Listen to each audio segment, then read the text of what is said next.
এই পর্যায়ে বক্তব্য রাখবেন ঠাকুরগাঁয়ের কৃতি সন্তান প্রফেসর ডক্টর শরীফউদ্দিন আহমেদ, ঢাকা বিশ্ববিদ্যালয়।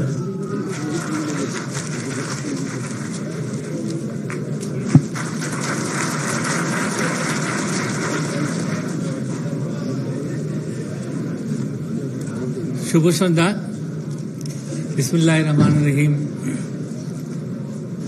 মাননীয় সভাপতি, মাননীয় প্রধান অতিথি, অন্যান্য অতিথিবৃন্দ এবং ঠাকুরগাঁর এই অসম্ভব জনতা, যার কথা আমি ভাবতেও পারি না যে ঠাকুরগাঁ থেকে এত লোক আমি কোথাও ঢাকাতে দেখব।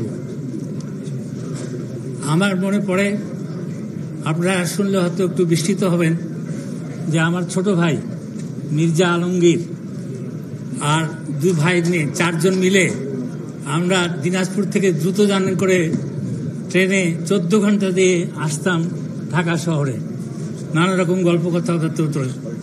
তারপরে এসে হারিয়ে যেতাম, কোথায় ঠাকুরগাঁ, কোথায় দিনাজপুর, কিচ্ছু নাই।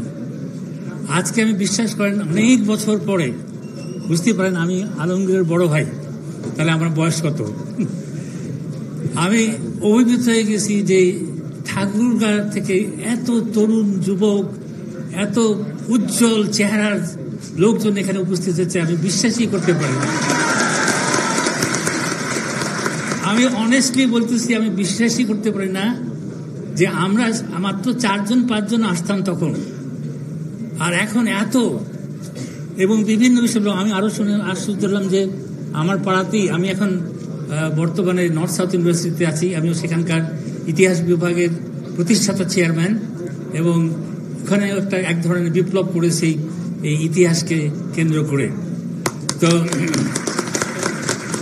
আমি শুধু তোমাদেরকে বলবো, ছাত্রদেরকে বলবো যে তোমরা যেমন তরুণ, টকবকে তরুণ, উজ্জ্বল চেহারা, তেমনি তোমাদের মেধাটাকে কাজে লাগাবা এই দেশের গরিব মানুষের জন্য।